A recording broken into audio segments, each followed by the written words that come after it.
बूढ़ी दादी की रहस्यमयी कहानियां। गांव के एक कोने में एक बूढ़ी दादी रहती थी जिनका नाम सत्यवती था। उनकी उम्र लगभग 80 साल थी, लेकिन उनके चेहरे पर हमेशा एक चमक बनी रहती थी। गांव के बच्चे उनके पास बैठकर कहानियां सुनना बहुत पसंद करते थे। दादी की कहानियां सिर्फ मनोरंजक ही नहीं बल्कि रहस्यमयी भी होती थीं। एक दिन दादी ने बच्चों को एक पुरानी किताब दिखाई। किताब का रंग पीला पड़ चुका था और उसके पन्ने झड़ रहे थे। बच्चों में से एक, राजू, ने पूछा, दादी, इस किताब में क्या है? दादी मुस्कुराई और बोली, यह कोई साधारण किताब नहीं है, ये जादुई किताब है। इसमें लिखी कहानियां सच हो सकती हैं। बच्चे चौंक गए और उत्साह से पूछा, कैसे दादी?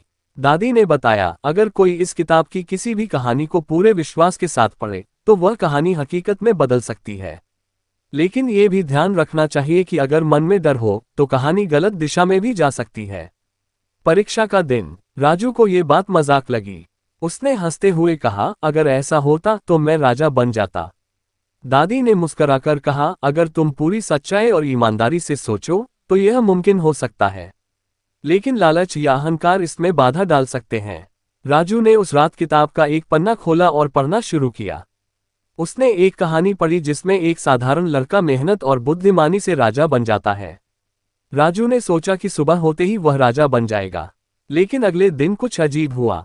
जब राजू ने अपनी आंखें खोली तो वह अपने गांव में नहीं बल्कि एक बड़े महल में था। उसने महल के सेवकों को देखा जो उसे राजा कहकर बुला रहे थे।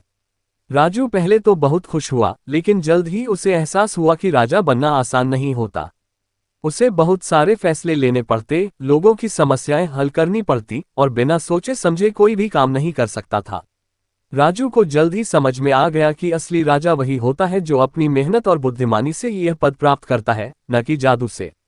वह तुरंत अपनी पुरानी जिंदगी में वापस लौटना चाहता था।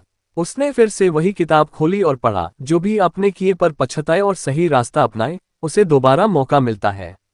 अगली सुबह जब राजू ने आंखें खोली तो वह फिर से अपने गांव में था। उसने दादी को सारी बात बताई। दादी मुस्कुराई और बोली, देखा राजू, सच्चाई और मेहनत से ही असली सफलता मिलती है, न कि शॉर्टकट से। उस दिन के बाद राजू ने ठान लिया कि वह अपनी मेहनत और ईमानदारी से अपना भविष्य बनाएगा, न कि किसी जादू की मदद से। शिक्षा। ये कहानी हमें सिखाती है कि मेहनत और ईमानदारी से हासिल की गई सफलता ही असली खुशी देती है। कोई भी शॉर्टकट हमें स्थायी सफलता नहीं दिला सकता।